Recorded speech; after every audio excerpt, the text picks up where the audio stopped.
Hey, what's up, Paul? How's it going, man? Hope everything is well. I had an idea. You're doing a little bit of the little wing thing. You had it pretty good. I was just giving you some little tips on filling in the blanks on that to try and to help you get it to like a full playing set, because that's what there's so many different ways to do that. So it's definitely pretty cool. And I figured the next thing we could do is try and go over something a little simple. Well, it's a simpler song. Jimi Hendrix, "Wind Cries Mary" is what I'm thinking. Mainly, I mean, the song is an easier tune, but it has a couple things in it that are really good pieces to know, especially when you're a Hendrix fan. It has this Curtis Mayfield thing that he stole. I want to say stole, borrowed, as a way he would use way to embellish chords. And now he did it that lick particularly is the one that I'm thinking of. So one thing he would do in this particular song is he's using it in a chromatic approach to the chord. Okay, meaning he's gonna start he's gonna start one, two spots behind the spot he's targeting or he's aiming to get to, and using the chromatic approach to give it this nice resolution when you get there. Okay, so the first, let's just start with the intro. The "Wind Cries Mary" has this cool little intro, right? So the first thing you're gonna do, and it goes right into the Curtis chords. Okay, so the first thing you're gonna do is gonna be, it's like a D power chord, except you're gonna grab, instead of just the D, the A string and the D string at 5 and 7, you're gonna grab the low E string at 5 as well. So you got the 5 on the E, 5 on the A, and then 7 on the D. All right, and then you're gonna come in. Let me see if I can get a cooler sound. This thing is sounding weak today.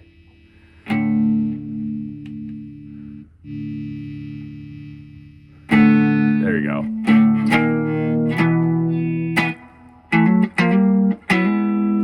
All right, so that chord goes from the 5th fret. Let's look at it like just as the 5th fret and the 7th, 5, 7, 6, 8, 7, 9.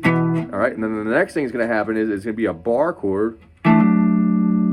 You're pretty much going to bar. The way I'm looking at it is I'm barring the A string, the D string, and the G string. Okay, and the Curtis Mayfield part of this is he's going to hammer on the A string 2 frets ahead of where you're going to be you're barring. Okay, so in this case, when we start, it's going to be barring the 7th fret of the A, D, and G, and you're going to hammer onto the 9th fret of the A string. Okay, and then you're going to go up a half step and then do it again. And you're going to hammer onto 10. Okay, and then the next one's going to be at 9.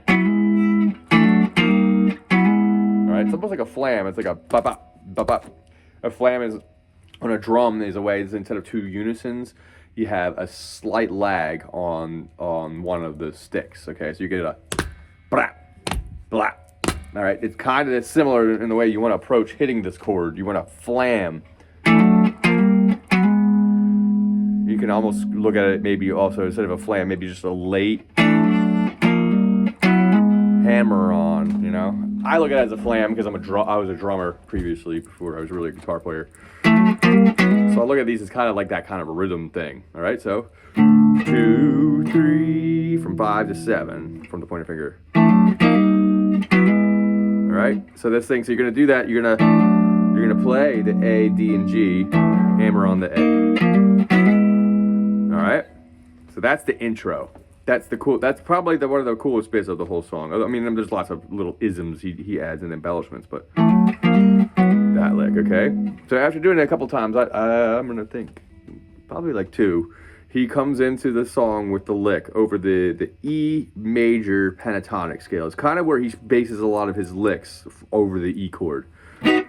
Okay, there's a couple other chords he goes to, but this is the spot. All right, so it's going to start. I'm just going to go over this scale for you real quick, because a lot of the stuff you're going to do is just going to come right out of this spot. So it starts on the 12th fret of the E string, then it goes to 9 of the A string, 11 of the A string, 12 of the A string, 9 of the D string, 11 of the D string, Okay, this note we don't use too much, but it's in the scale. It's just not typically hit too much. The 8 of the G string. And then right here on 9 of the G string is back to E, okay? So the same as the 12th fret. Your E's, that's your first octave. Okay, so like I said, he's not gonna really use the note right behind E, which would be a D sharp in this case, okay? So we're not gonna use that note typically in this song. That's a real jazzy note to select from, but it's in the scale. So then from there, though, we're gonna go 9, the G string, that's E, going on to F sharp on 11. Then on 9 again on the B string, we're gonna go to a G sharp, then to A, B. A is gonna be in the 10th fret, B is gonna be the 12th fret, obviously, in the B string, C sharp, which is 9, D sharp, which is 11.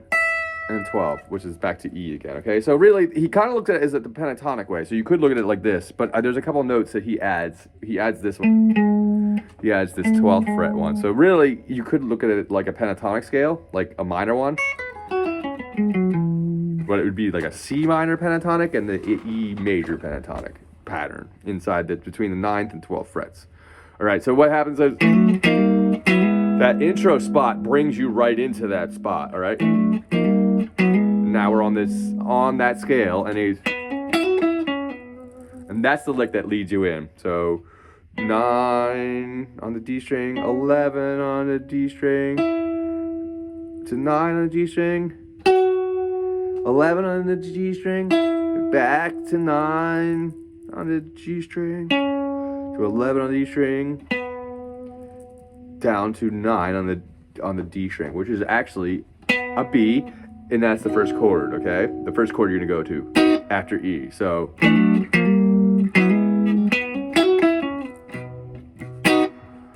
down to A. So B, depending on how you want to hold the B chord, you can do it like that. Like do that with the top bit. You can do the thumb, which is what Hendrix is doing. He's gonna use the pinky. Let's just talk about the chord shapes, though, or not the chord shapes, the chord structure. So then we're gonna go B to A to E major. All right, I add that cool little lick by plucking with my middle finger on the high E string and doing a little hammer on from 0 to 1 on the G string. All right, so G, A to E, to B, this is the second time, to A to E. Okay, on the third time, we're gonna go chromatically from B to A. B, B flat, A, yeah, E. On the fourth time, we're now gonna go to F sharp to major, F sharp major, F sharp major, to A major, and then it goes back to and then back to F sharp, A, and then the intro. And then this second time we come into this intro part, we go back to the Curtis Mayfield lick. A, B.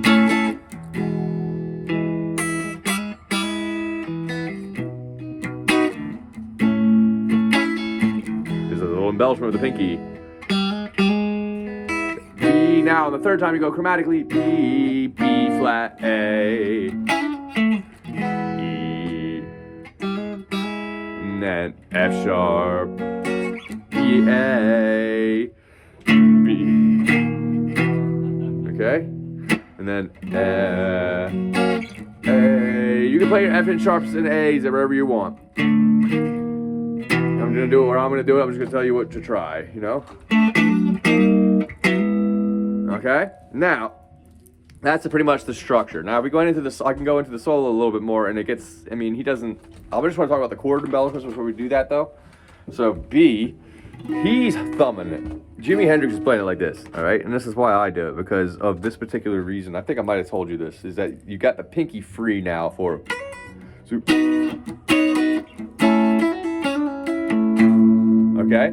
So every single thing the pinky can do, embellishment-wise, really takes place 2 frets above where the pointer finger is in relation to the chord. So if we're on the The B chord, I usually always hit the high E string on 9. You also have the B string at 9 as well, and then the G string at 9. All right, same on the A, same exact spot. I usually choose the high E string for B and one of the other two for A. So, or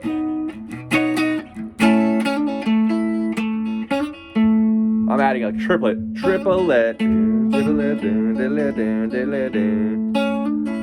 don't have to do it. You could just go. I'm doing a slight hammer-on pull-off thing with my pinky in the chord. All of those are possible when you have the pinky available doing the Jimi Hendrix version, or, you know, if you're not doing the third, you're not doing the thumb, sorry. You can do just the upper triad, or I guess this is technically 4 notes, but it's a triad because there's a B and a B, so there's only 3 note values. So anyway, so that's the idea of why the thumb's there, okay? So that's most of the structure for the verses. It just goes like I just said, all right? But when we get into the solo, things get a little bit different, all right? And that's just the only real different part of the song. Everything else kind of sticks similar. So what happens is when he starts the solo, he just kind of does it over the verse, all right? But he does, the verse, then the chords change slightly. So B to A. And I'm just going back to the 9 to 12th fret E major spot to find some notes to fill in the gap. So I'm going to B, so B, and I usually go 12th fret, E and B for that A, and then I just do a little A embellishment like you normally would, back to, and then I fill in the gap with just a few little licks.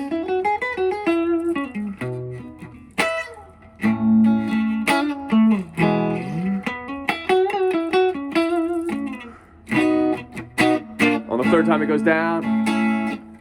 Okay, this is the chords underneath. The solo will work on the sub together, but now this for 1, 2, 3, 4. So a whole measure of F sharp rather than going F right to A. You're gonna hold it and then do E, A the same way. Add the sus4 and then C minor is the most odd chord to go to, and then he does this lick. You know? So when the solo's happening, he's gonna go, instead on the third time, this is the chords underneath. He's soloing over F sharp, sus4 to back to major, A, sus4 back to major, C minor.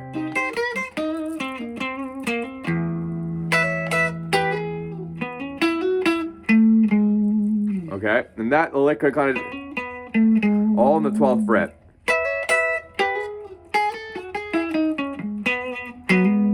All right, and then the song continues on as it was. All right, we'll go over those licks a little bit more. Just try and work on the chords for now. Okay, a lot of the isms and the licks that aren't chord related are a little easier because you don't have to worry about like, oh, is my thumb over and my pinky and then all that technique. Because I'm putting the thumb over technique to get that right. If you so wish, will take a little extra practice if it isn't natural for you. But once you do get the hang of it, the idea for being able to embellish a lot of these chords and having the extra finger available using the thumb really gives you some more options, especially if you're trying to learn that Jimi Hendrix style. That's pretty indicative of what he would always do. So, yeah. So just work with that. All right. And I'll see you next time. All right. Have a good one.